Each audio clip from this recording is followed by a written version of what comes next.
Iniciar a grabar. ¿Me confirman, porfa, y ya estamos grabando?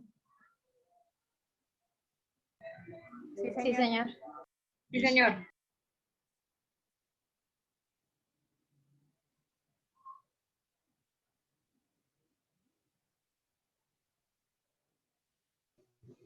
Profe, qué pena. Señor. Es que un compañero me informa que tuvo una calamidad, entonces por eso no puedo asistir a la clase. Frank, que tuvo que ir para el hospital, solamente me dijo eso, que le informara a usted, entonces para que tenga conocimiento. Listo, lo voy a anotar acá. ¿Listo? Bueno, profe. Bueno, muchachos, entonces, en la anterior ocasión habíamos tratado el tema de las personas.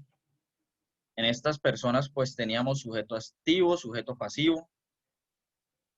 Y al final de eso llegamos a un recuadro donde llegamos a los objetos. Entonces íbamos en esas dos partes del tipo penal, elementos del tipo, sujetos y objetos. Pero nos faltaba, o quedamos para iniciar la última parte, lo que nos ayuda a complementarlo completamente, que sería el tema de la conducta.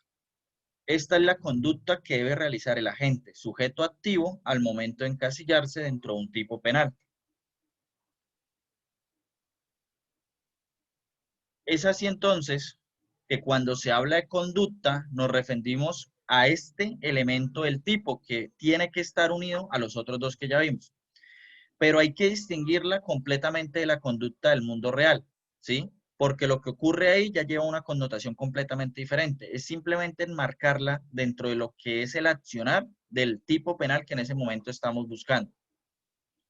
Y los elementos de la conducta, para poderlas entender, la podemos entender dentro de tres aspectos, con los verbos, las circunstancias de modo, tiempo y lugar, y las estructuras típicas específicas de cada tipo. Entonces, iniciamos en un primer momento con los verbos. Para poder establecer la conducta, es importante ceñirnos a los verbos, a esas circunstancias específicas en las que se tiene que dar, por ejemplo, temas temporales, la madre que durante el parto o durante los 8 días posteriores, entonces tenemos una línea temporal, por decirlo así, y las estructuras típicas que ya tienen que ver a la especificidad de cada tipo penal. Entonces, los verbos es muy fácil definirlos porque los verbos es igual a como si fueran en una oración gramatical. Correr, saltar, tirar, cualquiera de esos es el mismo verbo, lo vamos a asemejar igual al tipo penal. De la misma forma debemos entender. Y hay dos tipos de verbos dentro de esa magnitud que podemos entender dentro de los tipos penales. Uno es el verbo rector y otro es el verbo complementario. Una serie de tipos penales tienen unos verbos rectores y solo verbos rectores. Y algunas clases especiales de tipos penales, pues tienen unos verbos rectores complementarios. Regálame un segundo, reviso si falta por dejar entrar a alguien.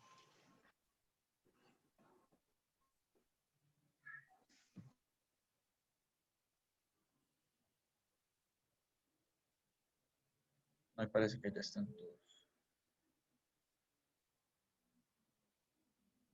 Bueno.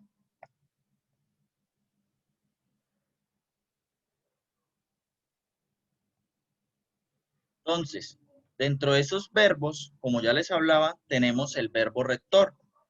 Y el verbo rector, ¿cómo debemos entenderlo? Pues esos tipos penales que simplemente tienen un verbo, ¿sí?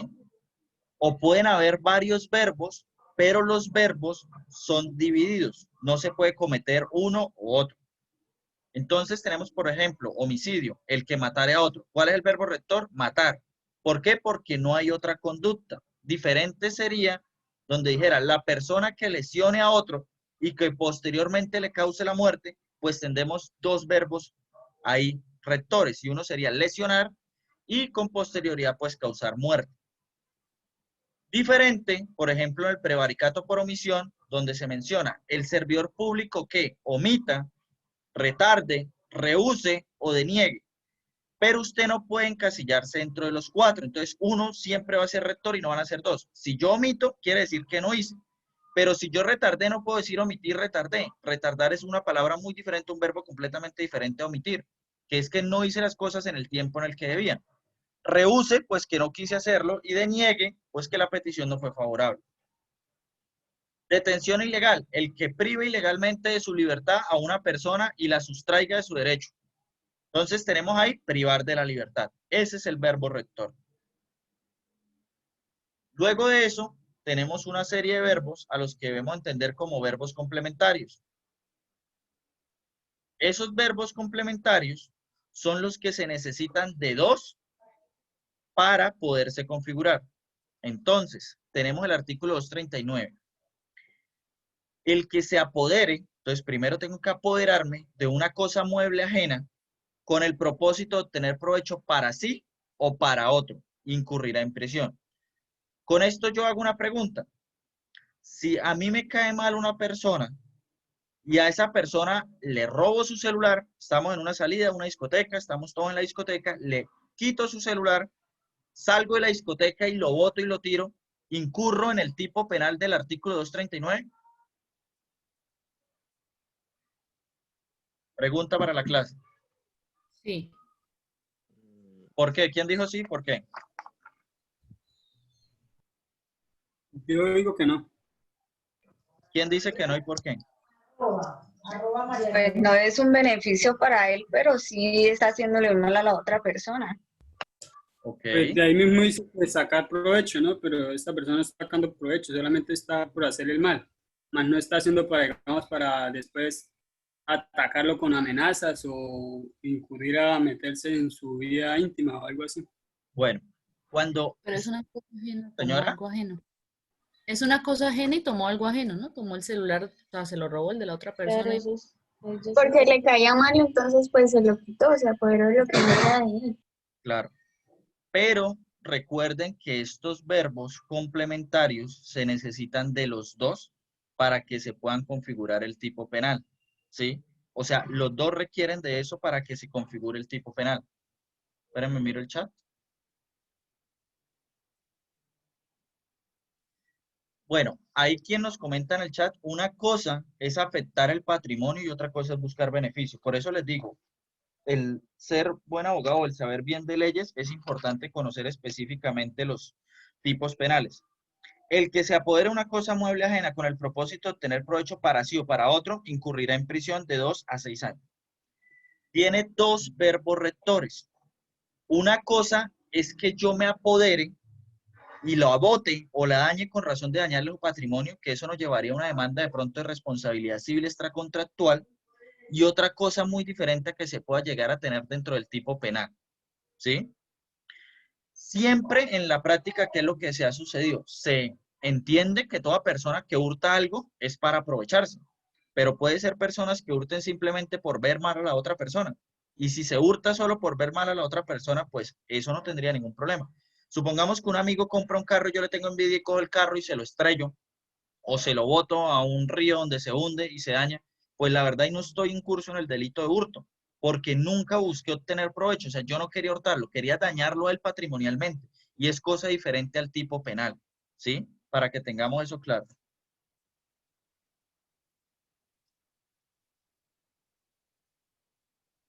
Entonces, regala un momento, traigo una hoja para las personas que están contestando y anotando los puntos.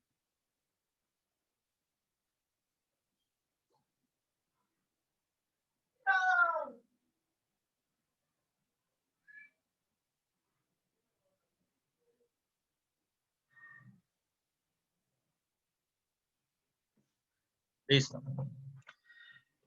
Entonces, como les mencionaba, los tipos complementarios requieren de los dos para configurarse. Y miren un ejemplo más claro de eso para que lo podamos entender.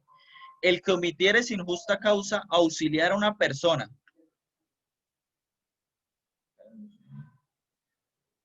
El que omitiere, exacto, mire, Lina Prada nos menciona ahí que entonces incurriría en el tipo penal de daño en bien ajeno, ¿sí?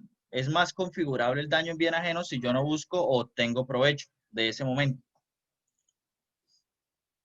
Entonces, el que omitiere sin justa causa auxiliar a una persona cuya vida o salud se encontrara en grave peligro incurrirá en prisión de tanto, ¿sí? Tenemos dos verbos rectores, porque uno debe omitir, pero la palabra omitir la tenemos que estar encasillada en auxiliar. ¿Por qué? Porque había momentos en los que omitir se llevaba al grado de que era prestar cualquier tipo de socorro de pronto el que la persona no estuviera capacitado para prestar.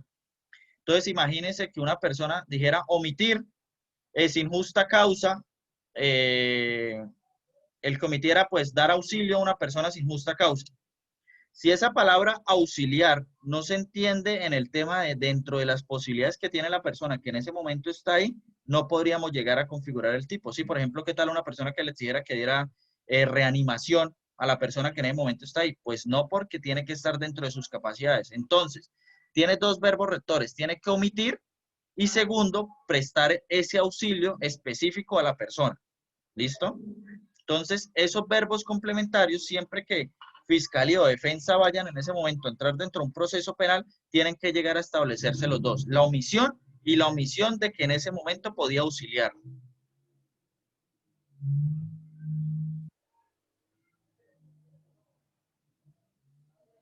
Dentro de eso, una vez tenemos los verbos bien definidos, que sería el verbo rector y el verbo complementario, llegamos a las circunstancias.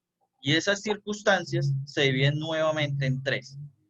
Circunstancias expresas del tipo, circunstancias específicas de agravación o atenuación que tengan origen en el injusto, asimismo como las genéricas de agravación o atenuación, y las específicas que tengan origen en el injusto. Entonces, hay tres, las expresas del tipo, circunstancias de agravación genéricas y circunstancias de agravación específicas de los tipos. Ya les voy a explicar bien eso.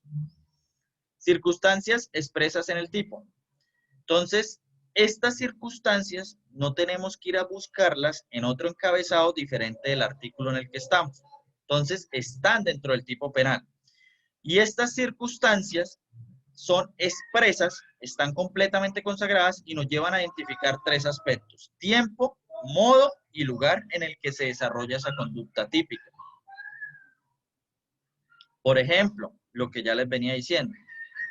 Estos tipos penales ya traen esas circunstancias de modo y tiempo y lugar dentro de ellos mismos. Artículo 108. La madre que durante el nacimiento o dentro de los 8 días siguientes matare a su hijo, fruto de acceso carnal o acto sexual sin consentimiento o abusivo, o de inseminación artificial o transferencia o fecundado no consentidas, incurrirá en prisión, perdón, ahí sí que incurrirá, pero nos da una línea temporal que es durante el nacimiento o dentro de los 8 días siguientes. Entonces, la línea temporal nos da 8 días, ¿sí? Nacimiento y los 8 días siguientes. Ese tipo penal no se puede configurar al día 9, al día 10, al día 11, al día 12. Pregunta: si este tipo penal lo consagra un fiscal, pero la madre no fue víctima de acceso carnal, de acto sexual o abusivo, o de inseminación artificial o transferencia a óvulos o no fecundados, ¿habría tipicidad para ese tipo penal? No, señor. No, señor. No, señor. No habría tipicidad. Pero, segunda pregunta, ¿nos encontraríamos dentro de otro tipo penal? Claro, homicidio ¿Cuál? agravado. Homicidio agravado. Sí, homicidio agravado, ¿por qué causal? ¿Me escucha? Sí, pero agravado, ¿por qué causal? Indefensión. Sí, perfecto. Cuando tengan eso ¿Me muy presente, el profe? tipo es agravante, ¿Me escucha? tiene que ir agravado por agravado. Señor, ¿sí lo escuchamos? No sé, es que no, Es que creo que le está cayendo como ¿escucha? la señal. ¿Los demás me escuchan bien? Sí, sí, señor. Sí, señor. Fuerte y claro. Bueno, perfecto. Es que creo que es la señal. Acércate de pronto más al wifi para que te coja bien, ¿listo? Segundo, artículo 142 del Código Penal. El que con ocasión y en desarrollo del conflicto armado. Entonces nos da unas circunstancias de modo, tiempo y lugar que es que tiene que haber el conflicto armado en ese momento. Se tiene que estar desarrollando en ese momento el conflicto armado. ¿Cómo se prueba que el conflicto armado se está dando?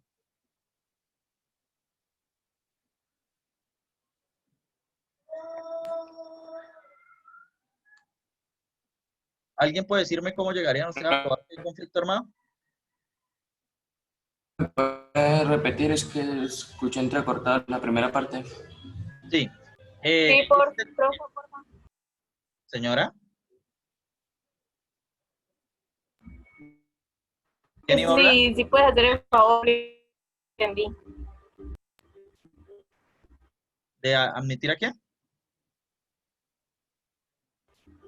No, de repetir, es que no entendí esa Profe, parte. que le repita la pregunta porque no, se les escuchó entrecortado. Listo. El que con ocasión y en desarrollo del conflicto armado, esa es la línea de modo, tiempo y lugar que requiere este tipo penal para configurarse. ¿Cómo probarían ustedes que están con ocasión y en desarrollo del conflicto armado? O sea, ¿cómo llegamos a probar eso en un estrado judicial? Yo supongo que pues, la persona tenga antecedentes, ¿no? Pues puede ser, digamos, de la guerrilla o cualquier grupo armado. ¿Ok? Eso Pero entonces, puede ser algo. espérame, Oscar, ahí te respondo, José, para que una vez vayas pensando. Una cosa es que yo pertenezca a una guerrilla y otra cosa es que exista una ocasión o en desarrollo un conflicto armado. Eso es muy diferente. Dime, En Oscar. una toma, profe, ya sea guerrillera o paramilitar. El conflicto armado no lo pueden llevar a confrontación. No es que se dio con una confrontación, o sea, tiene unos elementos mucho más cognoscitivos y más grandes. Profe, Señor, profe, en ese conflicto armado la definición no la dan estándares internacionales. Se refieren cuando ya hay grupos organizados reconocidos como tal. Se presenta ahí un conflicto y pues tiene que ser armado, ¿no? ¿quién me está hablando? ¿Oscar? No, Jainer. ¿Oscar, qué ibas a decir? Yo iba a decir era lo que acabaron de decir, o sea, para detectar un conflicto, digo yo que tiene que haber una especie de algún indicio, alguna situación o al que hayan tenido alguna confrontación, como para que una especie de insultos para que se promueva o haya algún tipo de conflicto en el caso de un conflicto armado. Listo. Lo que ustedes me mencionan en ese momento, como lo están describiendo, yo podría hablar de ataque armado, porque ustedes me hablan de un hecho. Lo que ya menciona Jainer es verdad. Esa frase solo la podemos encasillar dentro del derecho internacional. Y es que nos hablan, por ejemplo, yo no les puedo decir a ustedes ahorita 29 acá, venga, vamos a tomarnos un CAI, volémoslo, estallémoslo, y entonces estamos con ocasión del conflicto armado. No, porque es que ese conflicto armado y ese desarrollo, como dice la palabra, tiene que tener una línea temporal y un reconocimiento por parte de organismos internacionales de que efectivamente el país sufre un flagelo o un conflicto con ya trayectoria y años. No puedo ahorita un grupo en 3 meses empezar a hacer esto y decir que ya es un conflicto armado. No, son grupos que ya llevan una trayectoria, una línea de tiempo y que hay un reconocimiento que dentro de su ideología lo que buscan es derrocar el régimen legal y constitucional vigente, ¿sí? Llámelo guerrilla o no llámelo guerrilla. Y podemos llegar a tomar que en algún momento hasta los paramilitares que no tenían esa ideología de derrocar, pues también estaban dentro del conflicto armado porque lo que ellos eran buscar era acabar con las personas que en ese momento no estaban conformes con el régimen legal y constitucional.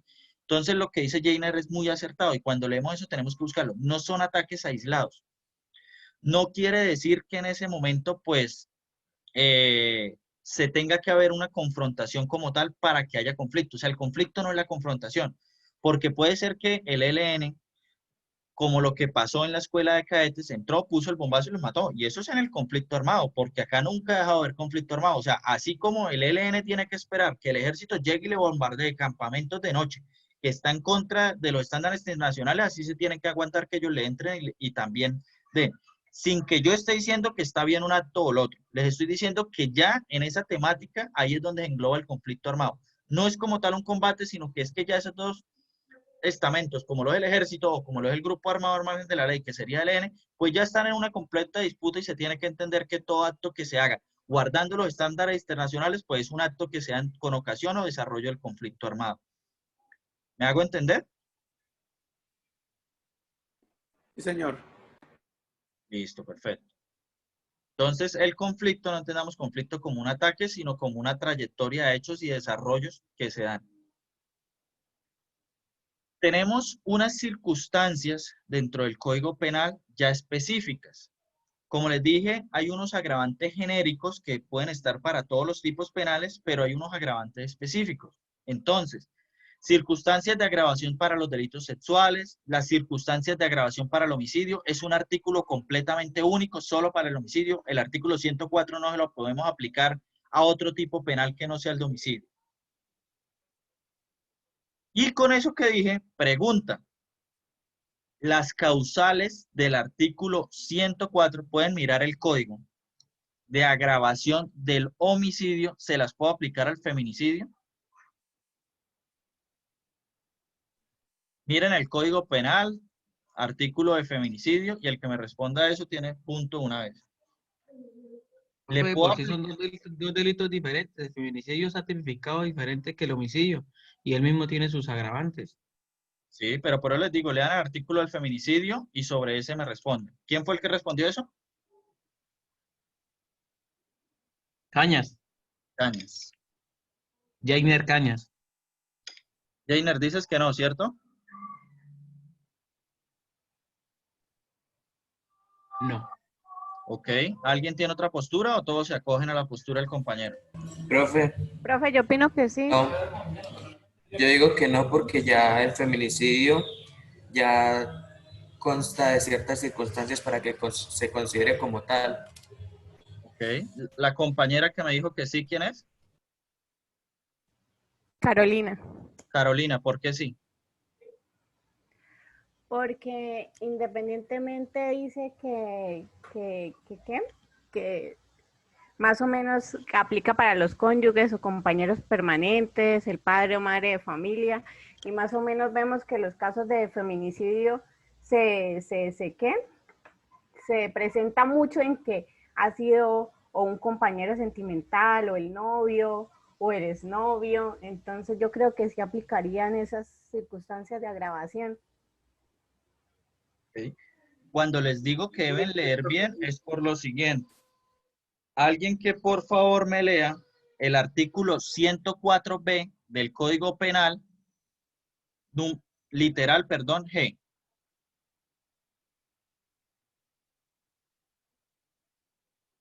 (104b) literal G.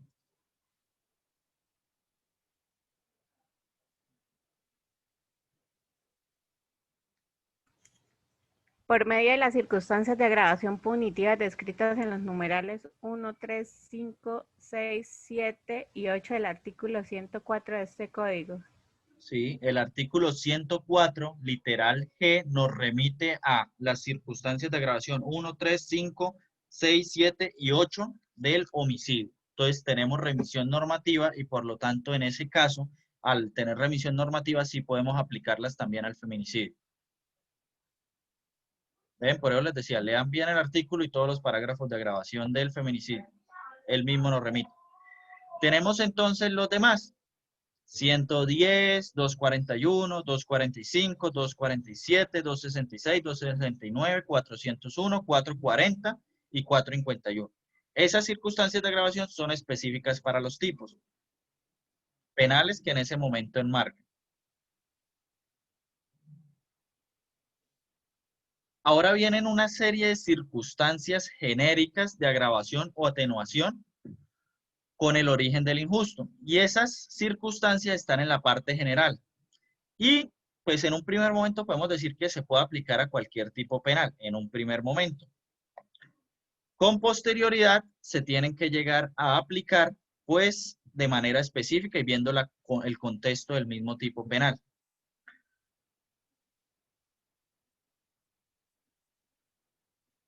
Tenemos así que el artículo 55 trata de circunstancias de menor punibilidad.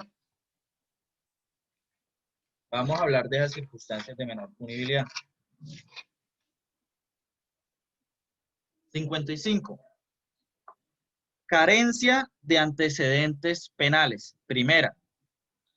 Y como pueden ver acá, nos dice 1, 5, 6 y 7 hacen alusión a la punibilidad por circunstancias, perdón, hace alusión a la punibilidad por circunstancias que no hacen alusión a la culpabilidad. Ah, ok. Hace alusión simplemente a lo punible, más no a la culpa de las personas. O sea, circunstancias que atenúan, dando de por sí por hecho si es culpable o no es culpable. Entonces, la 1, carencia de antecedentes penales. Si ustedes carecen de antecedentes penales, pues la conducta debe disminuir en el quantum punitivo. Pregunta, esto ya lo habían tratado con el doctor Andrés, ¿cierto? Sí, señor. En atenuantes punitivos. Ok. ¿Lo desglosamos de nuevo o lo tienen plenamente claro? Porque igual esto toca parte de los elementos del tipo. Toquémoslo, profe. Yo opino que deberíamos tocarlo otra vez. Perfecto. Si alguien piensa diferente, pues no lo manifiesta. Entonces, tenemos en ese momento el 1, carencia de antecedentes penales. El 5, procurar voluntariamente después de cometida la conducta, anular o disminuir sus consecuencias. Miremos, por ejemplo, que le causo lesiones a alguien, pero una vez lo cojo y yo mismo lo llevo a la clínica. Rápido, ¿no? 6, reparar voluntariamente el daño ocasionado, aunque no sea de forma total. Asimismo, si se ha procedido a indemnizar a las personas afectadas, buscar la reparación. 7, presentar voluntariamente a las autoridades después de haber cometido la conducta punible o evitar la injusta sindicalización de terceros. Esos 4 nos llevan a entender que la persona es culpable y lo único que vamos a buscar es que por su actuar pues haya de pronto una atenuación. El 2, el obrar por motivos nobles o altruistas. Eso se refiere al aspecto ya subjetivo de la persona. Ahí sí tendríamos que entrar a valorar si el objetivo de él era altruista o no era altruista. 3, que ya serían las que tienen su origen en la culpabilidad. El obrar en estado de emoción, pasión o temor intenso.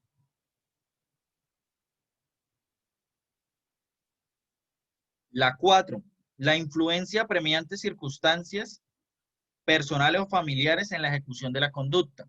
Por ejemplo, una persona que no tenga para comer, que esté con escasos recursos, esa pues nos llevaría a poder llegar a tipificar esta en ese momento. ¿Listo? Luego de eso viene la 8. La indigencia o falta de ilustración en cuanto haya influido en la ejecución de la conducta punible. Eso nos pueden llevar de pronto a otros estados como la marginalidad. Y la 9, que es las condiciones de inferioridad psíquica determinadas por la o las circunstancias orgánicas en cuanto hayan influido a la condición. Entonces ya es el estado mental de la persona. Luego de eso viene el artículo 56 y es aquel que nos habla de la marginalidad.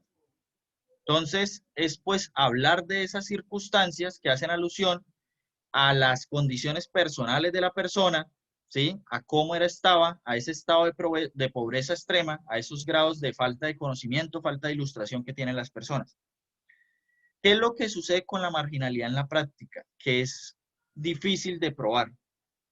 Porque ahí volvemos a lo que yo les hablaba del tema subjetivo. O sea, probar que una persona es marginal es bastante complicado, porque no es solo el tema de los estudios o la extrema pobreza. Hay personas muy inteligentes en extrema pobreza o marginadas, pero son muy ilustradas, por decirlo así. El problema radica en cómo llegamos a determinar si es marginal o no.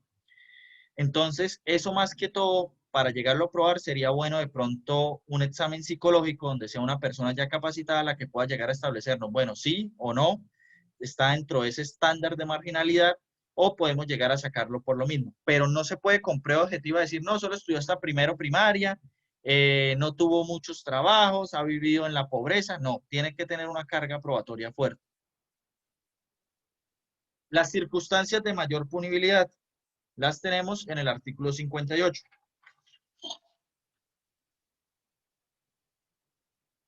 De estas, voy a tocar solamente una, porque pues eso ya lo vieron, pero sí quiero que tengamos en cuenta, por ejemplo, este caso. Van 2 personas en la ciudad de Cúcuta, se trasladan en una moto, una llevaba un arma de uso privativo y la otra llevaba un arma simple. Los detiene el ejército y les ven las 2 armas y los capturan. Cuando el fiscal va a imputar, les imputan al primero porte de armas de uso privativo y como iba con el otro en la moto, en concurso heterogéneo con porte de armas de uso simple por el arma que llevaba el otro. Ahí no viene el problema porque eso es viable. Si vamos 4 personas en un carro y ese carro lleva una granada, a todos los 4 nos van a imputar porte de uso privativo. Y así funciona en la práctica. Y al otro le imputan porte de uso simple en concurso heterogéneo con porte de uso privativo.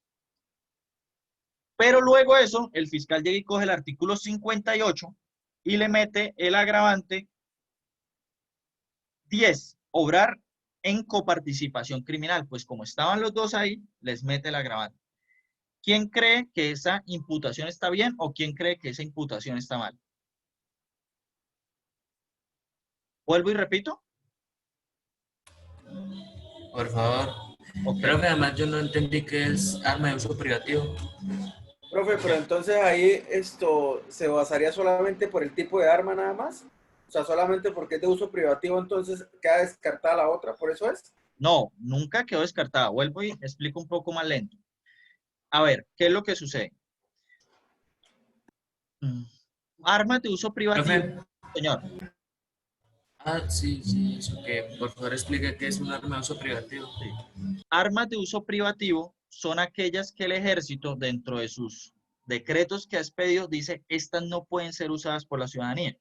Entonces, ¿qué es lo que le permiten usar a un ciudadano normalmente? Una pistola por debajo de 13 cartuchos, porque ya tiene 14, es de uso privativo.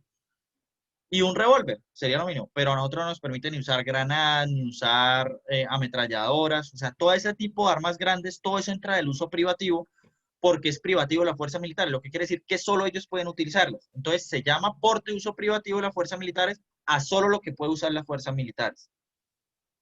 Dentro de eso, pues tenemos la de porte de uso simple, que es lo que puede usar cualquier persona del común, llamémoslo revólver o pistola para no entrar en tema ya muy técnico. ¿Entra la arma hechiza también? Arma hechiza también, dependiendo, porque crean un arma hechiza de 14 disparos, pues ya entra entre uso privativo, porque el ejército tiene que toda arma que tenga más de 14 proyectiles entra entre uso privativo. Entonces, son como esas características que hay que traer. Una persona lleva una pistola con 14 balas, efectivamente, y la otra lleva un revólver. Entonces, ¿qué es lo que sucede que yo les digo en la práctica? Si en la práctica uno llevara solamente una pistola, a los dos les meten. ¿Sí? Alguien tiene el audio encendido. A los dos les meterían el mismo tipo penal. Entonces, al primero, a mí que llevaba la de porte uso privativo, me meten porte uso privativo en concurso heterogéneo con el arma de mi amigo, que era porte uso simple. Y a él le meten porte uso simple en concurso heterogéneo con el porte uso privativo que llevaba yo, el arma de 14 disparos. Y llegamos a la imputación y la fiscal llega y dice, agravado, artículo 58, obrar en coparticipación criminal, numeral 10, porque iban dos en la moto. Entonces, ¿está bien tipificado o no está bien tipificado? Yo digo que sí, está tipificado. ¿Está bien tipificado? No, porque eso sería una redundancia. Me dicen el nombre. Primero, ¿quién está hablando? ¿Quién dijo que no? Que sí, perdón. Oscar. Listo, Oscar. ¿Quién dice que no? Yo, profesor. ¿Me regala su nombre? Gabriel. Gabriel, ¿por qué no? Porque ya cuando le dicen en concurso con la otra arma que tenían, eso ya es del agravante. Sí, esa fue la tesis que se expuso específicamente y lo voy a poner o lo voy a llevar un poco a términos técnicos. Hay violación del non bis in idem, me están incriminando dos veces. Si yo ya voy y tengo un arma y por yo ir con la otra persona que tenía un arma, me están metiendo el delito de él y luego eso me lo van a meter como agravante también que iba con él, pues hay violación del non bis in idem. Porque primero me están metiendo el porte de uso simple de él y luego eso me quieren agravar por ir con él. Entonces es la misma razón para imponerme un delito y para imponerme un agravante. ¿Me hago entender hasta ahí? Sí. No van ¿Señor? por el hecho de ir en la moto los dos. No van en concurso también por simplemente el hecho de ir en la moto los dos. Claro, por eso hay un concurso, pero no les puedo meter ese concurso como tipo penal y luego eso como agravante. O sea, el fiscal o les mete el agravante o le mete a él solo el porte uso privativo y no le mete el del amigo. Pero no por ir con el amigo le va a meter el delito que él está cometiendo conmigo y aparte de eso me lo va a agravar por ir con él. ¿Sí me hago entender? Sí, señor. Sí, o sea, en eso tienen que ustedes tener mucho cuidado porque es que las cosas, aunque uno las ve así, dice, claro, el agravante está, uno tiene que tener muy claro que a veces las cosas no son como parecen. Y eso es lo que les digo, o sea, si yo voy solo, pues me meten solo porte uso privativo. Pero como voy con él, entonces me meten el porte uso simple de él. Y aparte de eso, por ir con él, me agravan el delito. Entonces yo digo, pero es que venga, me están metiendo un tipo penal por ir con él y un agravante por ir con él. Pues es la misma razón y no me puede dar porque habría violación del no bis in idem.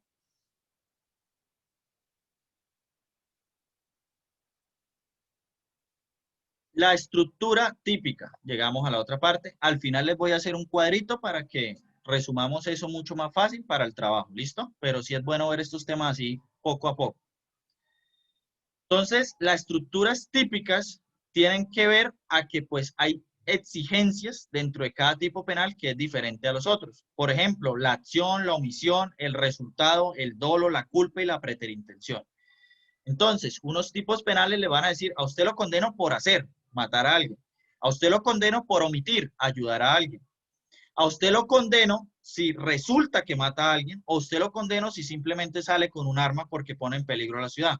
Pero aparte de eso, también tengo que tener en cuenta si usted actúa de manera dolosa, de manera culposa, de manera preterintencional. Y llegamos entonces a la estructura típica de acción. Eso ya lo vimos. Señor. Solo que me puede explicar lo de preterintencionales, es que no lo tengo muy entendido. ¿Preterintención?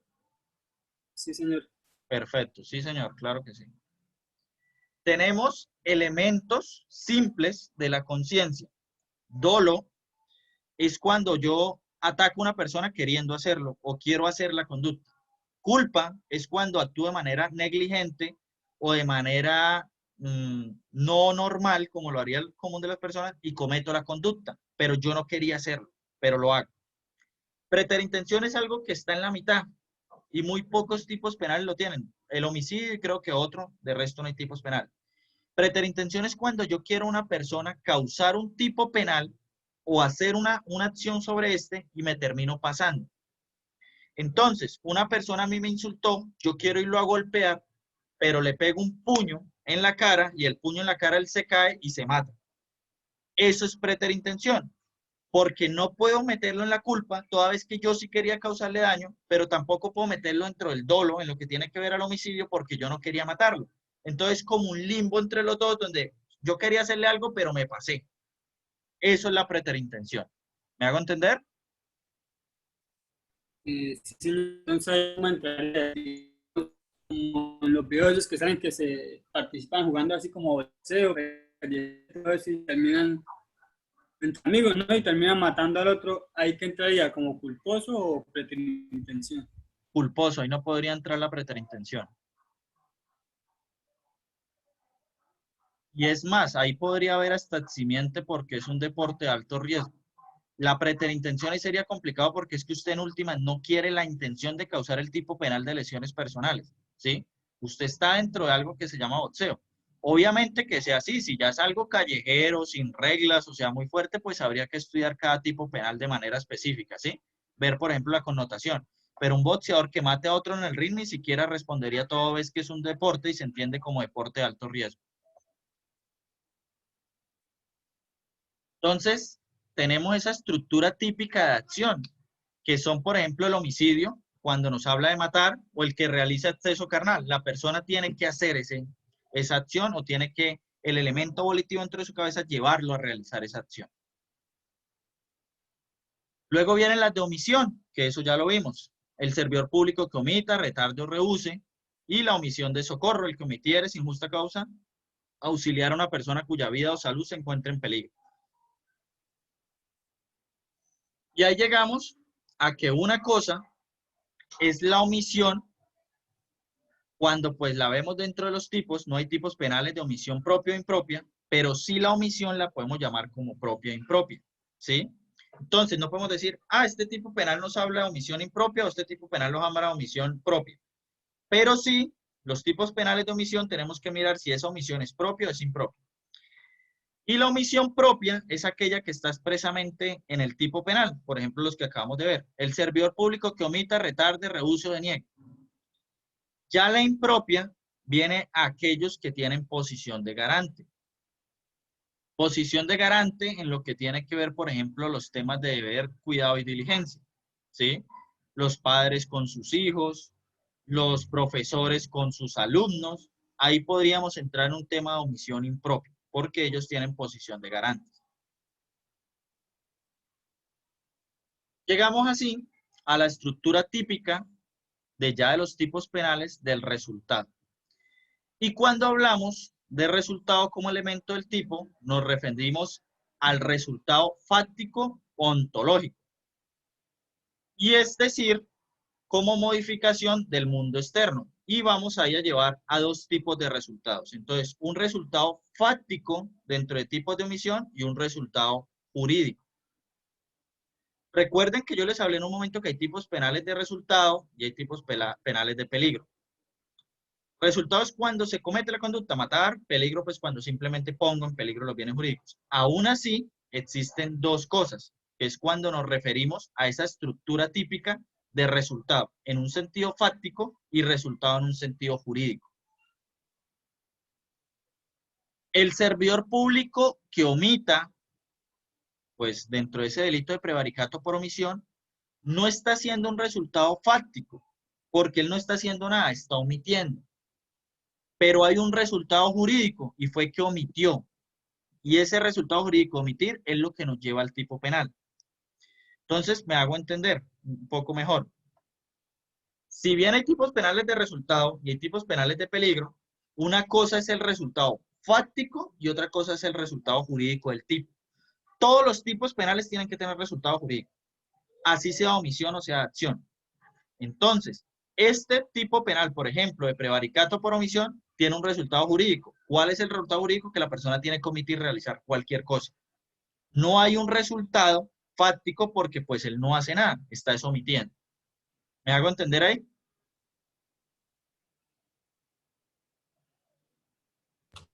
Sí, señor. ¿Sí? ¿Todos? ¿Vamos bien hasta ahí? Sí, señor. Bueno, perfecto. Entonces, cuando varias personas se concierten con el fin de cometer delitos, como ven, pues las personas no han cometido delitos, pero ese es el concierto para delinquir. No tiene un resultado fáctico porque los delitos no han cometido, pero tiene un resultado jurídico, que ellos se reunieron para intentar o con el fin de buscar qué delitos cometían. Porte ilegal de armas, el que sin permiso de la autoridad competente importe, trafique, fabrique, transporte, almacene, venda, distribuye, todos esos verbos rectores, pues no tiene una finalidad, ¿sí? Porque, por ejemplo, en el caso del porte, yo la estoy llevando y como tal no estoy haciendo nada con el arma.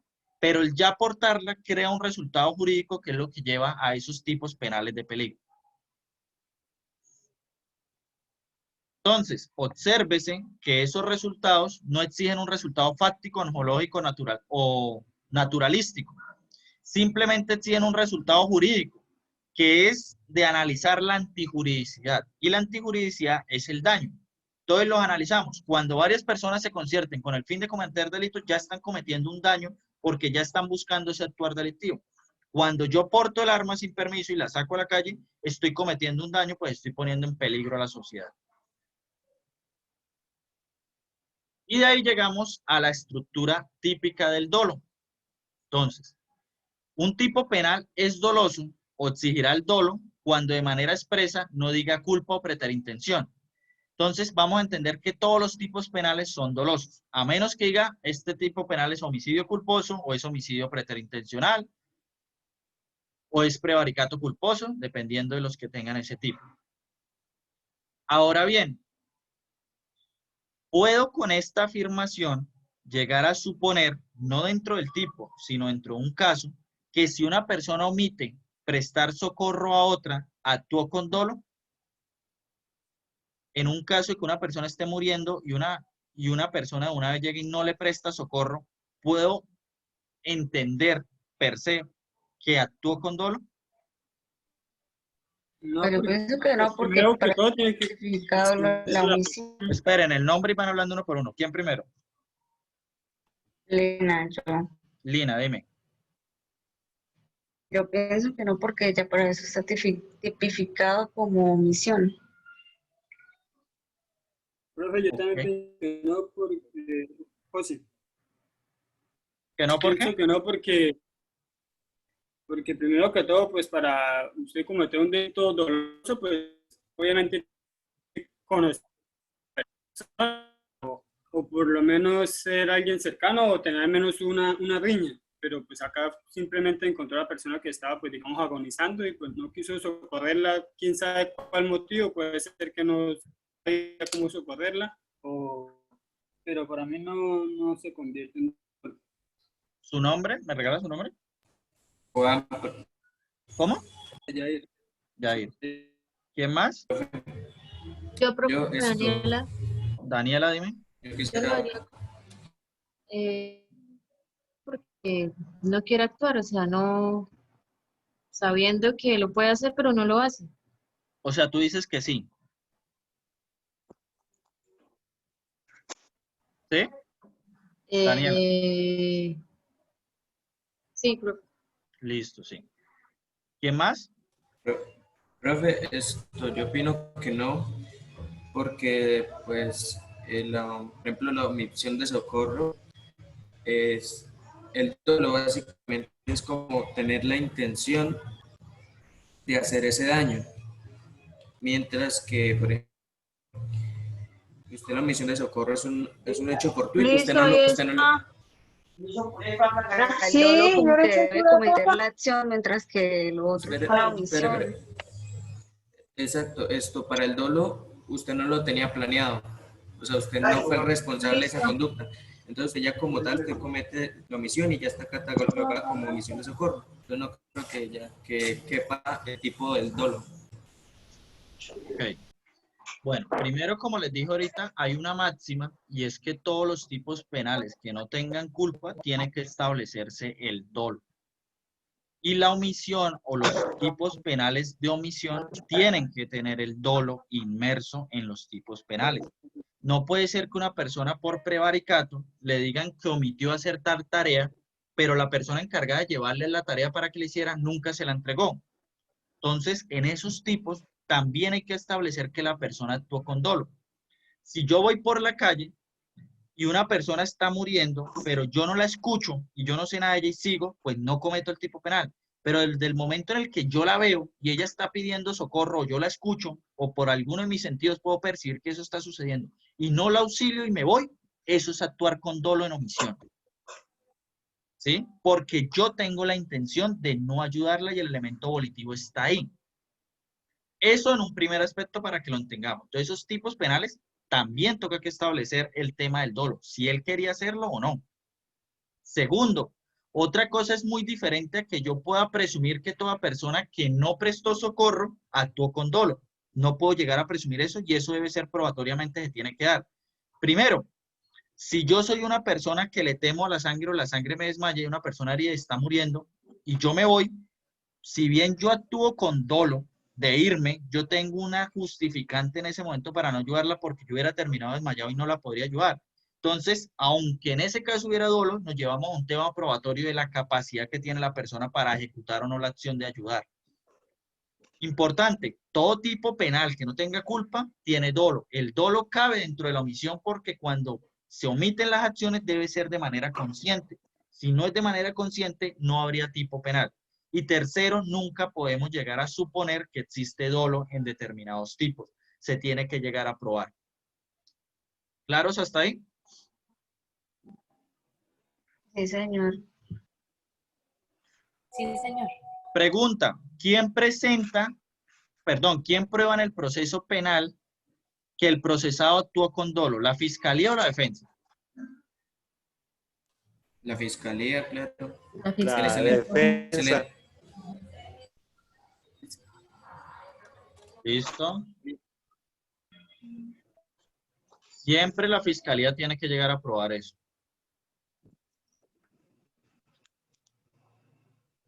Cosa importante que yo quiero que ustedes tengan presente. Una cosa es la teoría que yo les doy acá a ustedes y otra cosa es la práctica.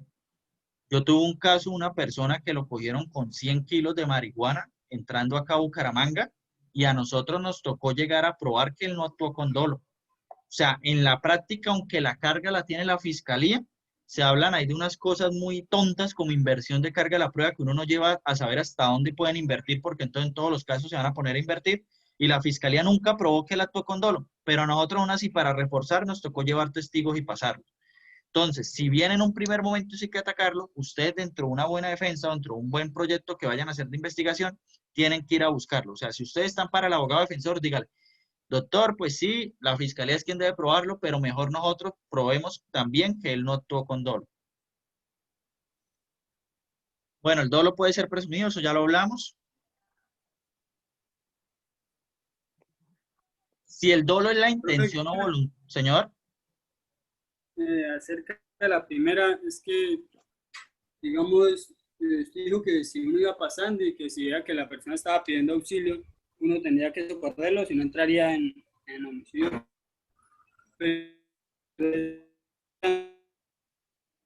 No le escucho también bien. Acérquese un poquito más al internet, al wifi. Digamos, la primera que usted dijo que si alguien está pidiendo auxilio, que está en la calle y uno no socorre a el auxilio, pero digamos si es tratándose de una golpiza o que le están robando y termina muerto esa persona, yo entro también a hacer como me cabe también el delito doloso. No, o sea, quiero que entiendan ahí, por ejemplo, el tema de la circunstancia. Otra cosa es que hay una riña y estén matando a alguien entre cinco, usted nadie le va a pedir que se meta. O sea, eso sí la justicia no le va a pedir y más armados porque no es un muerto y no termina usted también muerto. La omisión de socorro va más de pronto a una persona que va por ahí caminando en la calle, se cae, se golpea la cabeza y está desangrándose. O sea, son cosas dentro de la humanidad que usted puede llegar a hacer como alzarle y montarle a un carro. Pero ya el tema de riña, usted meterse a pelear por otro una pelea, no. O sea, si dos están dando a cuchillo y una señora está, ay, socorro, salven a mi marido, usted no se va a ir a meterse a ganarse una puñalada. O sea, eso sí Profe, no yo se lo tengo va a una pedir. pregunta. Señora. Pero digamos, bueno, yo en mi carro, por lo que usted tiene una persona que está sangrando, yo me monto en mi carro y en ese momento, o sea, se me murió a mí en el carro y yo queriéndola ayudar. No, tú no respondes por nada porque tú no eres la que ocasiona eso. O tú estás hablando que tú lo accidentaste. No, o sea, la persona ya estaba así y entonces yo le asumí el carro. Sí, digamos, eso fue una vía Cúcuta y nadie se dio cuenta. Entonces, pues llega ya sin signos vitales, ahí como en qué momento se puede probar de que realmente yo no la maté. Bueno, primero hay unas causas de muerte y recuerda que a ustedes les van a explicar algo que es el hecho donde se genera el acto y las escenas que se concadenan de ese acto. Donde tú la recoges, pues van a quedar rastros de sangre. Y si tú te la llevas y la llevas a un hospital, tú vas a decir, la recogí en tal lado, estaba herida, y pues obviamente allá va a haber el charco de sangre donde estaba, que sería la escena originaria del delito o de lo que sucedió. Otra cosa, si ella la golpeó un carro y tú la metes en tu carro, pues tu carro no va a estar golpeado. Entonces ya las autoridades, venga, pero ella no la puede atropellar porque el carro está bueno, ¿sí? O sea, hay muchas formas de probar eso, así que no tengan miedo de dar socorro a alguien porque igual lo van a llevar. Otra cosa, hay prueba indiciaria. Nadie que mate a una persona la monta en su carro y la lleva al hospital o llega ya con ella muerta y va a decir, yo la traigo acá muerta y yo la maté.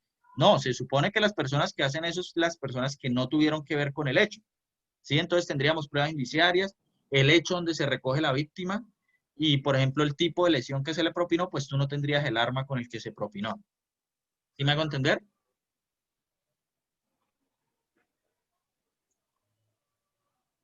¿Sí? ¿Te queda claro? Sí, profe, gracias. Listo, perfecto. Bueno, ¿cómo pruebo el dolo si pertenece al fuero interno de la persona? ¿Cómo pruebo yo algo? Porque yo sí les voy a decir a ustedes una tesis que exponía un abogado muy buena y llegaba y decía, yo quiero matar a alguien supongamos por el hecho de ser mujer o yo quiero causarle lesión a alguien. ¿Cómo me prueban a mí que efectivamente yo estoy con dolo si yo soy el único que sé dentro de mi cabeza que quiero hacer eso o no quiero hacerlo?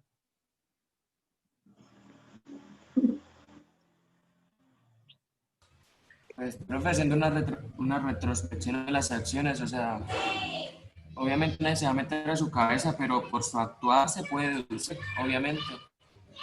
Como por ejemplo, si usted pretende hacer un asesinato y lo tiene planeado, pues a usted se le debe probar como la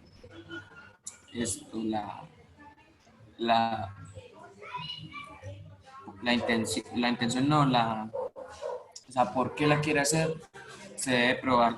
O sea, debe haber una retrospección a cómo a su actuar, ¿se me entiende? Y por lógica básica humana, pues se debe entender que lo planeó. Sí. Primero, Como por hay ejemplo, actos, señor, señor. si usted envenena a una persona, obviamente va a ser dolosa, aunque usted, o sea, usted compró el veneno y se lo echó, obviamente eso va a ser doloso. O sea, porque usted no va a echarle un veneno a alguien A eso, culposo. a eso vamos, a los actos que exteriorizan. Y como tú lo dices, o sea, una cosa es que yo le eche veneno y el fiscal no puede decir, es que él le echó veneno en la sopa y entonces ya es doloso. Porque uno llega y se pone a pensar, espere, ¿por qué? Otra cosa es que a mí se me haya caído algo allá. O sea, el fiscal tiene que probar primero, a altas horas de la noche o a tempranas horas de la madrugada, se fue a comprar determinado veneno. Ese veneno no lo necesitaba para nada y es un veneno que mata ratas, de pronto ratas no hay en la casa, y se lo echó a la comida. Todos esos actuares que exteriorizan voluntad nos llevan a entender que la conducta se da, pero no podemos llegar a presumir, no, ya es dolo.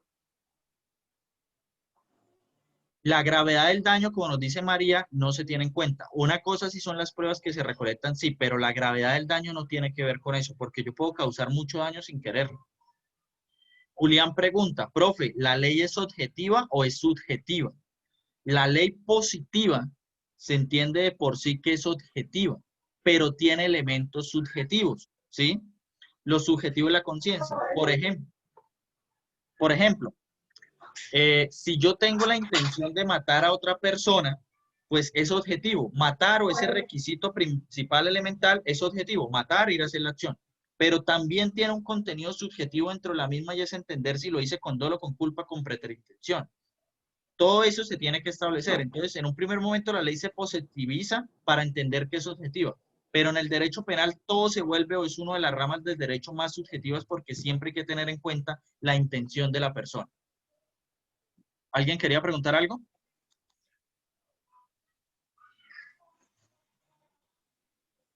Ustedes vieron una categoría, creo que alguien tiene el audio abierto, ya les digo quién es. Dayana, porfa, cierra el audio, Dayana Díaz. ¿Alguien me puede decir qué es dolo eventual? Sí, profe.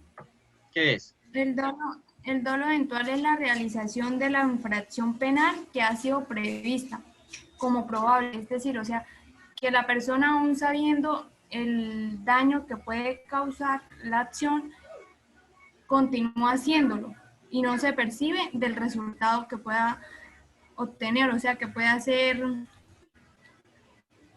Regálame un ejemplo de dolo eventual. Que puede exceder el resultado, o sea, no el resultado que ya espera, sino puede ser más grave o menos. Pero dame un ejemplo, ¿qué sería dolo eventual? ¿Puedo darle un ejemplo? ¿Puedo dar un ejemplo? Sí. Yo puedo darlo. Espera, Juan, primero la compañera que nos está hablando. Profe, ¿no sería por lo menos, bueno, yo no sé, usted me arregla si quedó mal, por lo Sí, menos regálame cuando tu hay, nombre. Andrea Duarte, cuando hay Andrea. una carrera de piques, de motos, y Sí. que están haciendo por lo menos carreras y todo, y en ese momento va a pasar un adulto mayor, y lo atropellan y el abuelito muere. En ese caso, Sí, me gusta tu caso, no lo había pensado, pero en sí ese puede caso, ser. pues, sí, en ese caso, pues, no había la intención porque, pues, el muchacho que iba en la moto no quería matar al abuelito, pero entonces sí, o sea, el abuelito muere, entonces ahí sería... Sí, tienes un buen ejemplo. ¿Quién más tiene ejemplo? Yo, profe. El profe Andrés nos dio un caso que es real, o sea, ya es jurisprudencia. Sí. Un ex piloto que conducía carro, ¿no? Era de ese deporte. Él en una noche de copas cogió la camioneta, se fumó un bareto, metió marihuana, tenía todo encima y conducía toda mierda por una carretera de Bogotá. Él en ese acto tenía responsable, sabiendo el resultado que podía causar, continuó haciéndolo. Entonces estrelló un taxi y mató a dos muchachas. a él le impusieron homicidio doloso. Por eso mismo, por dejar ese resultado al azar cuando era muy alta la probabilidad de ese daño. Sí.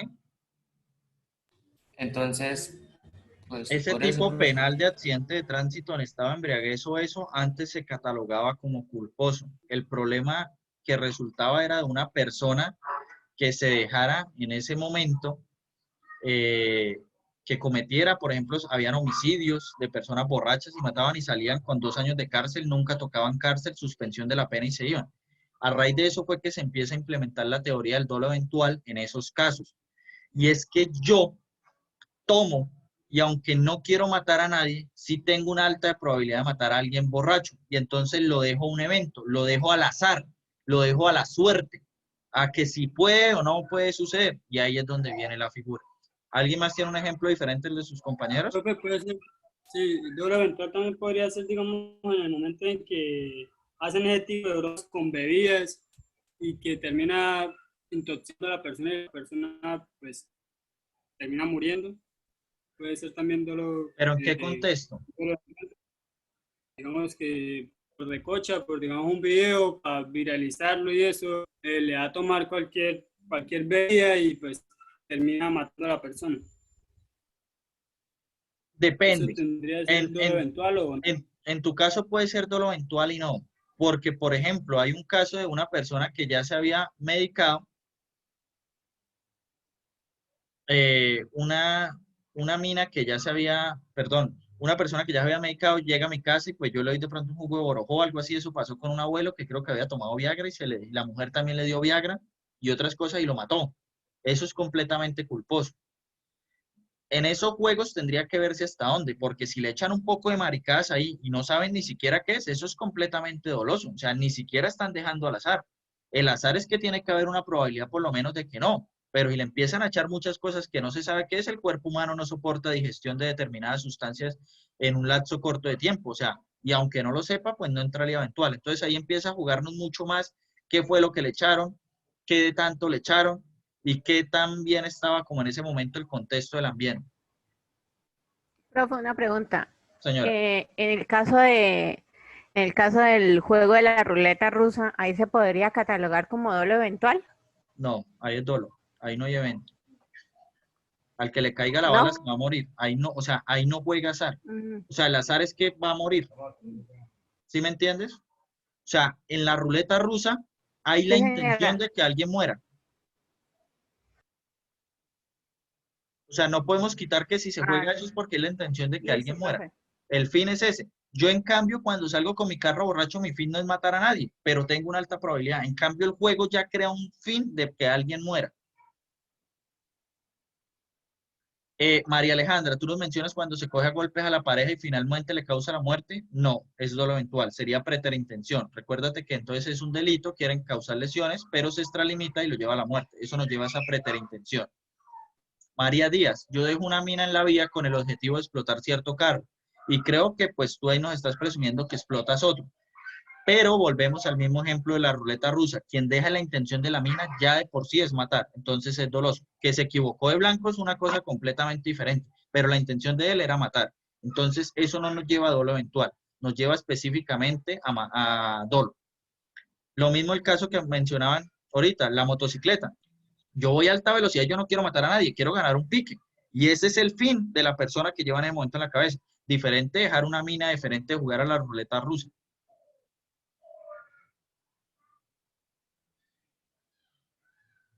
Ahora, con eso también podemos llegar a analizar el caso de las balas perdidas que estaban mencionando, porque ahí sí tendríamos que entrar a tipificar y eso se ha dado mucho de no eventual, sino ahorita ya está lo llevando a dolo directo, porque la persona que dispara una bala, si bien no tiene la intención de que cuando dispara matar a alguien, las armas de fuego solo son para una cosa y son para matar. Entonces ahí viene una doble tesis y una doble postura, que es lo que yo quiero que ustedes como estudiantes de la UIS tengan, que no vengo acá a darles una línea cegada y esas dos posturas están acordes. En un primer momento, pues dice un abogado, no, es que la intención de él no puede haber dolo eventual porque, perdón, no puede haber dolo directo porque él no quería matar a la persona. Él dispara al aire porque está alegre y está festejando. Y como no quería matar a nadie, pues no podemos tipificar como dolo.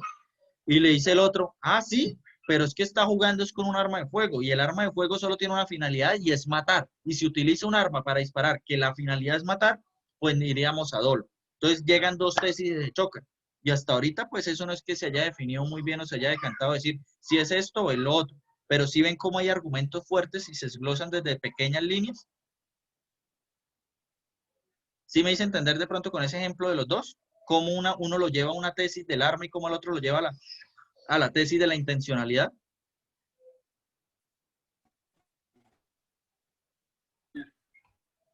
Hasta aquí vamos claro, ¿cierto? Sí, no, sí. Profe, una pregunta. Señora, En ¿me ese regalas tu nombre? caso, Andrea Garzón, en Señora. ese caso de las balas perdidas, si es por grupos paramilitares, pues un caso, una experiencia que sucedió en mi familia, una bala perdida por uno de estos grupos, le cayó a una tía y le tuvieron que mochar el brazo del codo hacia abajo. Pero ¿Era bala fue, de o fusil? sea, sí. Ella tenía 5 años, pero fue, o sea, fue una bala perdida, Sí. según lo que dicen, porque pues en esa zona siempre permanecían ellos y eso. Si es en conflicto armado, yo sí te puedo decir que sí o sí es doloso, porque ya estaban dentro de ese conflicto y se querían matar. Salen víctimas o terceros implicados, pero igual la intención era matar. Si son balas al aire, están las dos tesis que te digo y depende del fiscal la que te acoja. Una, que es dolo directo, porque las armas solo utilizan para matar y no deben estar jugando a disparar eso al aire. O otra que puede ser dolo eventual, porque lo que tenía dentro de su imaginario era divertirse disparando. Y esas son las dos tesis. ¿Listo? Listo, profe.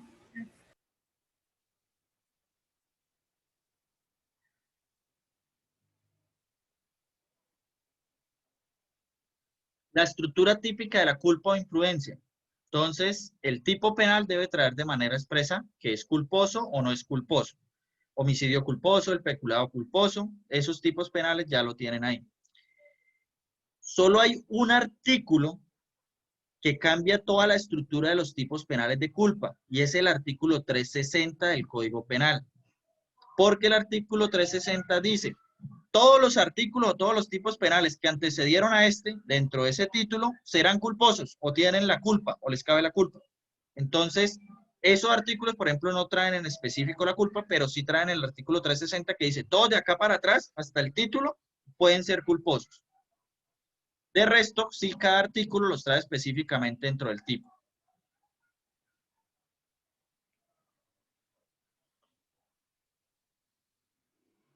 ¿Listo? Llegamos a la estructura típica de la preterintención, que era lo que la compañera nos decía ahorita, pero me recuerdo el nombre.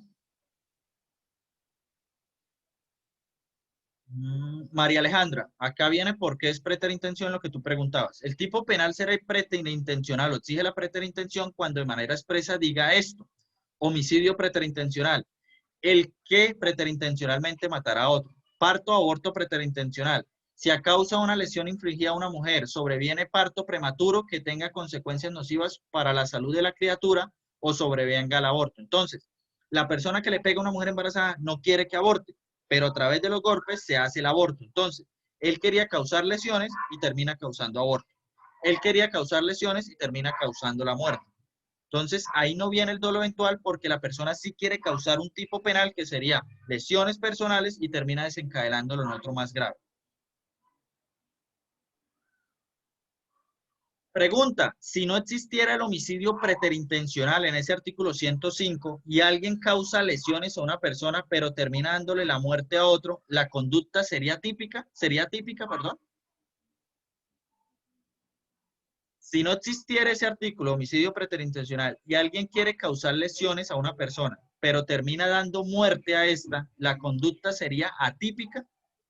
¿Sí o no? ¿Y por qué?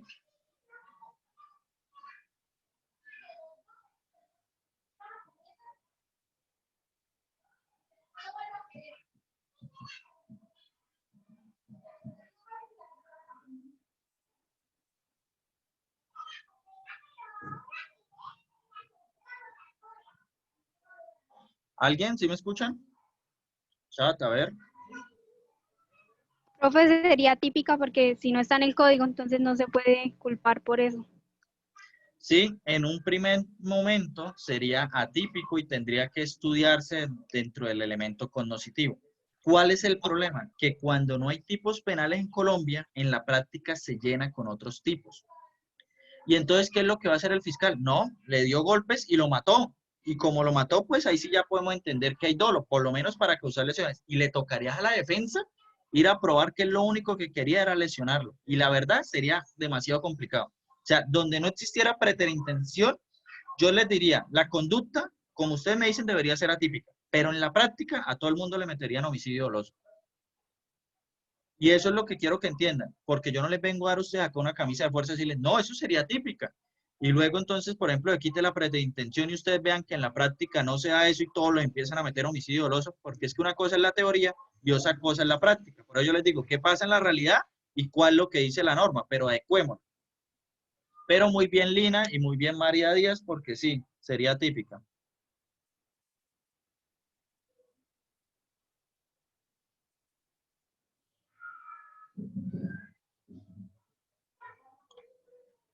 ¿Se podría manejar la teoría del dolo eventual en ese caso?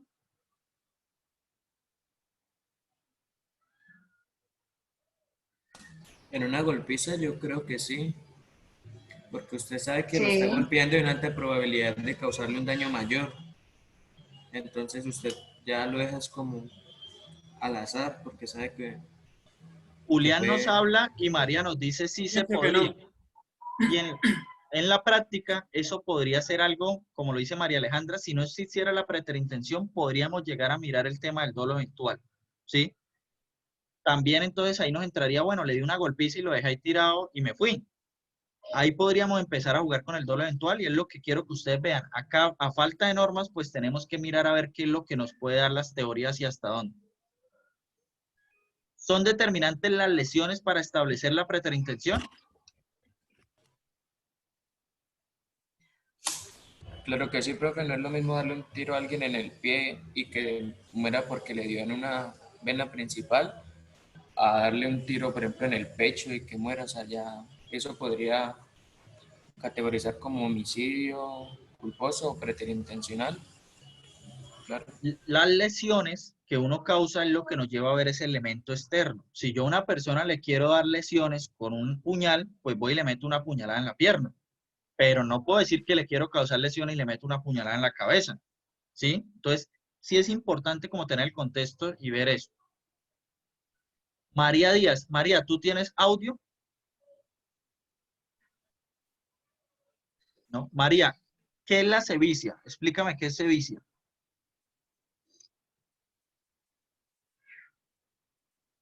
Tú nos hablas ahí, por ejemplo, de que se le ve la intención o se ve el grado de sevicia. ¿Qué entiendes tú por sevicia? Okay. Ahí te explico algo muy importante y es que a nosotros nunca nos han dado con conceptos de pronto más claros o más llevados. Pero sí, todo el mundo entiende que eso es sevicia. Y yo también entendía que eso era sevicia hasta hace poco. Lo que sucede es que cuando uno empieza a analizar muy bien los tipos es diferente. Una cosa es la ira y otra cosa es la sevicia. Creo que alguien tiene el audio abierto. Andrea, ¿tienes el audio abierto? Una cosa es la sevicia y otra cosa es la ira. La sevicia nunca es la cantidad de heridas, ni va ligada a la ira. Es más, yo creería que la sevicia estaría muy desligada de la ira porque para uno actuar con sevicia no puede tener ira. La sevicia es causarle dolor a una persona para al final terminar matándolo. O sea, si yo a una persona le pego un tiro en la cabeza y luego le meto 500 puñaladas en el cuerpo, no estoy causando con sevicia. Exacto, María Alejandra, actuar con crueldad. Es esa crueldad de, venga, le apuñalo las piernas, primero le mocho un pie, primero le mocho los dedos, le quito las uñas y todo eso. O sea, toda esa serie de actos crueles para terminar dándole la muerte en la sevicia. O sea, se ensañó. ¿Para qué le apuñalo las piernas y la voy a matar? ¿Para qué le apuñalo el abdomen? O sea, pégale una de la puñalada casi mate. Eso es la sevicia. Causar esa crueldad. Julián, tortura, sí y no. porque podríamos hablar de que es torturar a la persona, pero no. Recuerda que la tortura tiene un ingrediente especial y es que tengo que obtener algo con eso. Si yo te torturo a ti, tengo que sacarte información, buscar que tú actúes de determinada manera, o sea, tengo que obtener algo. En cambio, yo cuando actúo con sevicia, no busco tener nada, solo que la persona sufra más. En cambio, la tortura sí tiene ese elemento. Tengo que esperar algo, tengo que recibir algo. Uno torturaba a los espías para obtener información. Pero si uno no quisiera obtener información, pues no los está torturando. ¿Vamos claro hasta ahí, muchachos? Profe, ¿a ese tipo de penal, el de la sevicia, es un agravante? La sevicia es un agravante, sí, que está dentro del homicidio y también pues el feminicidio por remisión normativa, como les expliqué. ¿Vamos bien hasta ahí? Sí. Bueno, voy a intentar acabarlo más rápido, no sé cuántas diapositivas nos quedan. Ya listo, ya vamos a acabar, les pongo el trabajo y nos vamos a almorzar. Elementos e ingredientes especiales subjetivos. Hay elementos que yo les decía, los tipos tienen unos elementos especiales. Entonces, primero, el hurto, el que se apodera de una cosa mueble ajena, el elemento subjetivo, con el propósito de obtener provecho para sí o para otro. Si no meto ese elemento subjetivo, que es el propósito de platica, pues no se da. El que con ánimo de lucrarse o satisfacer los deseos de otro, induzca al comercio carnal o a la prostitución a una persona, incurrirán tanto. ¿Por qué dice ahí satisfacer los deseos del otro? Porque si yo tengo ánimo de satisfacer mis propios deseos sexuales, pues eso entra dentro de conquista, ¿sí? Porque ¿qué tal yo? O sea, el trabajo ese de inducción a la prostitución es yo tener una mujer para decirle, venga, acueste con ese y obtenemos plata. Pero si yo voy con esos actos de decirle a una mujer, venga, para que se acueste conmigo, pues no entraría. Por eso el elemento subjetivo es para satisfacer deseos de otro. El que con el propósito de destruir total o parcialmente un grupo nacional, étnico, racial, religioso, político, en razón de su pertenencia al mismo, ocasione la muerte de sus miembros. Entonces, tenemos el elemento de pertenecer a ese grupo que se va a buscar acabar. Y así llegamos a la conclusión donde les voy a resumir todo lo que les di. Tenemos los elementos del tipo penal. Todo lo que vimos en estas dos clases los voy a resumir en 4 diapositivas. Esos elementos del tipo penal nos dan 3 categorías grandes. Esperen que no me veo bien ahí. Ya. Los sujetos, los objetos y la conducta. 3. Dentro de los sujetos tenemos una doble división. Sujeto activo y sujeto pasivo. El sujeto activo puede ser monosubjetivo, solo una persona. En el tipo penal de matar puedo ser monosubjetivo. Yo solo maté a tal. Plurisubjetivo, me busqué a 2 personas más para matar a tal, entonces somos 3. Determinado calificado, la madre que matare a su hijo. Prevaricato por acción, el funcionario que está. Tienen una determinación, son funcionarios, son una madre, tienen esa calidad, o sea, se diferencian de los demás. Y el no calificado indeterminado, el que matare a otro. Yo, ustedes, la mayoría del mundo puede matar a otra persona. Entonces, son mucho más abiertos en ese tipo. El sujeto pasivo, aunque no lo explique así tal cual, pero puede tener las mismas condiciones. Por ejemplo, monosubjetivo, pues solo matamos a una persona. Plurisubjetivo, matamos a 3. Determinado no calificado, pues en el aborto tiene que ser el feto, entonces lo podemos llegar a determinar como que es un feto. No calificado, no determinado, pues los que son ya abiertos y a cualquier persona. Cualquiera nos pueden hurtar, hasta un niño, una mujer, un adulto, un anciano, cualquiera. Objetos. Los objetos pues son objetos materiales y se dividen en 3. Real, personal y fenomenológico. Real, una cosa. Cuando uno hurta algo, pues es una cosa. Personal, cuando uno mata a alguien, mata a una persona. Pregunta, ¿los animales serían personal? Fenomenológico, una norma. Recae sobre algo que no es ni material ni cosa. Bueno, pregunta ya para eso que la resolvamos. ¿Los animales entran dentro de personal, real o fenomenológico? Personal. Esa es una cosa que deberíamos debatir y ustedes podrían llegar a preguntársela porque hasta ahora no se ha resuelto eso. Y personal, no sé hasta dónde. Para mí va a tocar crear una nueva calificación de sujetos como los ríos, los animales que tienen especial protección y se tiene que dar ahí dentro de otra de esta. Como, a ver, como como objeto material ambiental o algo así que busque la protección ambiental, podría ser crear una cuarta categoría, pero para mí los animales no entrarían dentro de personal.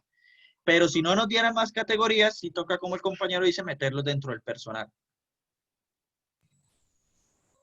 Como sujetos de protección especial, ¿no? Sí. Y la conducta, tenemos los verbos, verbo rector matar, verbo rector complementario cuando pues tiene que apoderarse con el propósito de obtener provecho, y circunstancias expresas, agravación o atenuación, y genéricas de agravación, atenuación o origen. Así hemos concluido esta parte. No sé qué preguntas tengan hasta acá.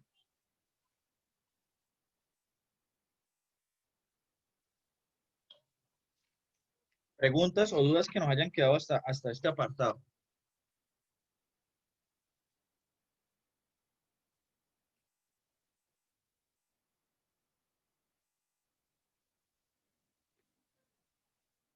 ¿Todo claro? Otra cosa, muchachos, algo que quieran cambiar de la clase, dinámica, algo para que ustedes pues me vayan diciendo cómo les gustaría mejor tener la clase o qué les gustaría que hiciera para que les ayude de pronto a tener una mejor facilidad al momento del conocimiento.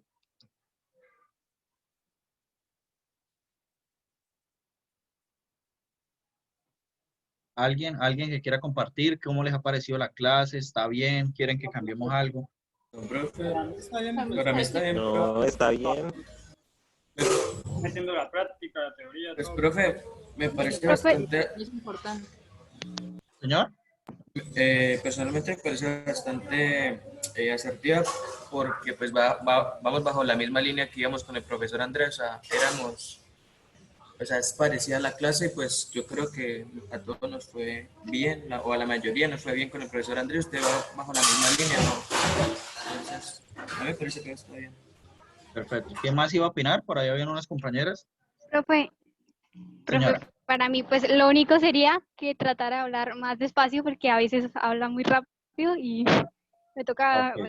los apuntes, tomar videos rápido. Lo Ok, elimina perfecto. por 2. Listo, perfecto. Voy a bajar entonces un poquito. Listo. Y lo de la línea del profe Andrés, sí, como les decía, yo con Andrés hicimos pregrado, posgrado y somos muy buenos amigos ahorita, entonces pues sí tenemos como, o hemos venido de la misma línea y ahorita llevamos casos juntos, entonces tenemos casi que una dualidad de conocimiento en este momento. Y entonces voy a intentar hablar de pronto un poco más despacio. Igual importante que cuando suceda eso me frenan y me dicen, profe, un poco más o me piden explicación en ese momento. ¿Listo? Muchachos, la tarea o el trabajo que vamos a hacer es muy fácil, muy fácil, la verdad. Y les voy a poner 3 tipos supremamente fáciles. Anoten ahí, por favor. La monitora acá es Paola. Paola, ¿estás por ahí? Sí, señor. Anota ahí, porfa. Estoy. Artículo 103. Artículo 104A.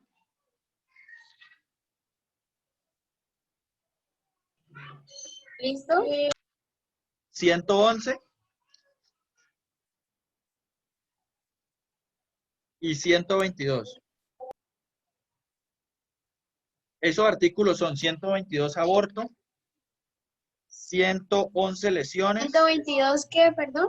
Ah, 100, ya. tranquila, ustedes ahí los buscan. 122 es el aborto, el 111 es las lesiones, el 104A es el feminicidio y el 103 es el homicidio. ¿Qué van a hacer, muchachos? Este cuadrito que tengo acá, yo se los voy a montar en las diapositivas. Esta tarea es para dentro de 15 días. Más tardar el domingo 12 de la noche. Donde dice elementos del tipo, obviamente no lo hacen igual a como lo tengo acá, solo les explico. Entonces, elementos del tipo, ponen ahí el tipo penal, homicidio. Y luego eso, empiezan a desglosar cada tipo penal con los sujetos, los objetos y la conducta. Entonces me empiezan a decir, sujeto activo del homicidio, ¿es monosubjetivo o es plurisubjetivo o es los dos? ¿Es determinado o es calificado o es no determinado o es indeterminado? ¿Sí? Empiezan a decir. Luego me dicen, ¿cuál es el sujeto pasivo del homicidio? ¿Es monosubjetivo, es plurisubjetivo, es determinado, es calificado? Entonces les voy a ayudar con ese. para ver si quieren tomar nota. Entonces, sujetos del homicidio. Activo puede ser monosubjetivo, puede ser plurisubjetivo, pero no es determinado o calificado, es no calificado o indeterminado, porque no tiene una característica especial, cualquiera puede matar. ¿Quién es el sujeto pasivo? Puede ser una víctima, monosubjetivo, pueden ser varias, plurisubjetivo, puede ser determinado o calificado, no, porque el sujeto pasivo no lo determinamos en algo, o puede ser no calificado o indeterminado, ese sí. Los objetos. Creo que no lo entendí muy bien. Señor. No lo estoy entendiendo muy bien. ¿Puede repetir o darnos como un ejemplo? Sí, claro, con el homicidio. Le estoy dando el primero, que es el del homicidio. Los sujetos del homicidio. El homicidio, con lo que hablamos, puede ser monosubjetivo porque lo puede cometer una persona o varias, ¿sí? Entonces podría ser monosubjetivo o plurisubjetivo. Y debe ser no calificado o indeterminado porque no sabemos a quién se mata. No tiene no sabemos quién es el que hace la acción. Puede ser cualquier persona, ¿sí? Y ahí en la diapositiva que les estoy mostrando, ustedes ven los 4. O sea, de esos 4, 3 son viables para el homicidio. ¿Sí me van a entender hasta ahí, Juan? Sí, profe, pero otra pregunta. Representativamente, ¿cómo se haría? O sea, ¿en una presentación o hacemos estos tipos de recuadros? No, por eso vuelvo y les digo, ustedes me ponen el tipo penal, luego eso me pueden escribir si quieren, sujeto, activo, monosubjetivo, plurisubjetivo, calificado. Me lo hacen en un documento Word, como sea, pero que siga estos líneas. No tienen que hacer la misma gráfica ni eso. Me tienen es que determinar todos estos pasos que traen las gráficas. Profe, ¿y hay que explicar por qué elegimos eso? No, yo entiendo que ya pues dando las clases, sé ustedes por qué eligieron eso. O sea, pues ya ustedes tienen que tener el conocimiento para saber si es monosubjetivo o plurisubjetivo, ¿sí? Con eso yo voy a entender. Porque ¿para qué me van a decir nuevamente el concepto si eso fue lo que les expliqué en la clase? Y yo voy a entender que ustedes no saben si me van y me ponen en el homicidio que es determinado o calificado. Entonces ahí sí les voy a decir, oiga, pero ¿qué pasó? Importante lo que yo les decía, yo no quiero hacer perder a nadie. Si les queda mal algo el trabajo, luego los voy a coger a uno por uno y les pregunto, venga, ¿por qué le quedó mal esto? ¿Por qué puso eso? Y ahí pues vamos mirando la nota, ¿listo? Pasivo, pues pasivo es monosubjetivo, plurisubjetivo y no calificado. Objetos del homicidio, pues es objeto material personal. ¿Por qué? Pues porque recae en una persona, lo demás no lo estudiamos. Conducta, verbos. ¿Tiene un verbo rector o tiene un verbo complementario? Ya ustedes me dirán. Circunstancias. ¿Tiene circunstancias expresas? ¿Tiene circunstancias específicas de agravación o atenuación? El homicidio tiene un artículo específico que le da agravantes y atenuantes. Y aparte de eso, ¿cuáles agravantes o atenuantes de los genéricos podrían entrar? Esos genéricos están en el artículo 58. Circunstancias de mayor o menor punibilidad están en el artículo 58 y 55. Me dicen de esas cuáles podrían ir en el homicidio y cuáles no. Estudienla una por una y me van diciendo, esta sí, esta no. Por ejemplo, les explico ahí. Las primeras 3 de circunstancias de menor punibilidad. La carencia de antecedentes penales, sí, cualquier persona puede tener carencia de antecedentes en homicidio. El lograr por motivos nobles o altruistas. Ustedes me dirán si una persona en homicidio, que estamos pues viendo en este momento, puede actuar por fines nobles o altruistas. Yo diría que no. Si alguien me dice que sí, me explica por qué. El lograr en estado de emoción, pasión, excusables o de temor intenso, sí. Entonces cogen una por una y me dicen esta sí, esta sí, esta sí, esta no. Y las de agravantes. Obrar en coparticipación criminal, ejecutar la conducta punible valiendo de un inimputable, cuáles se pueden dar y cuáles no. No se pongan a hacer un copy-pegue de todas. Por ejemplo, en estos casos, como la mayoría van a hacer que sí, entonces pónganme estas no. Y yo sobreentiendo que ya todas las demás ustedes me dicen que sí. ¿Me hago entender ahí? Sí, señor. Perfecto. Entonces, ahí les expliqué con el homicidio. Vamos a tener 4 tipos penales, que son los que ya les acabé de explicar: aborto, lesiones, homicidio y feminicidio. Y me explican pues cada uno de estos pasos de estas diapositivas. Yo las subo a más tardar el lunes para que ustedes ya las tengan ahí y van trabajándole a eso. ¿Sí? ¿Preguntas? Profesor, ¿hasta cuándo hay plazo para entregarlo? 15 días. Espérame, ya les digo cuándo. El de feminicidio lo tenemos para la otra semana, 26, a más tardar, perdón, a más tardar el domingo 27 a las 12 de la noche. Este sería para octubre 4, domingo, a más tardar a las 12 de la noche. Y con eso habremos acabado ya la primera unidad con la entrega de ese trabajo para esa fecha. ¿Alguien tiene pronto alguna pregunta con los agravantes, con los sujetos? Profe, de los 4 que usted dijo, homicidio, aborto, feminicidio, ¿solo escogemos uno o deben ser todos? No, los 4. ¿Los 4? Sí.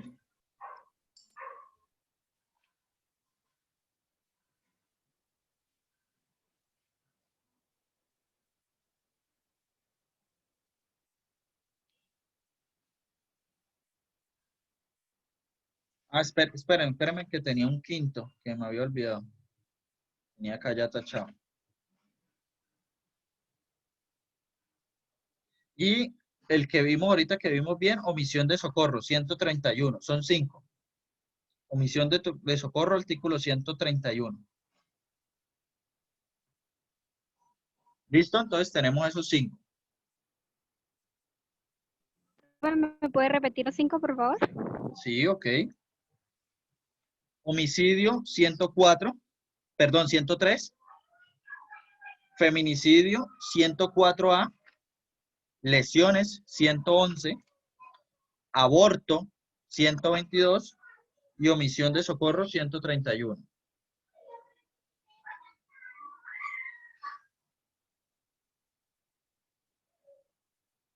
Ahí les anotó Julián Pavón todos y yo les agrego ahí el 131 que le hacía falta a él. ¿Listo?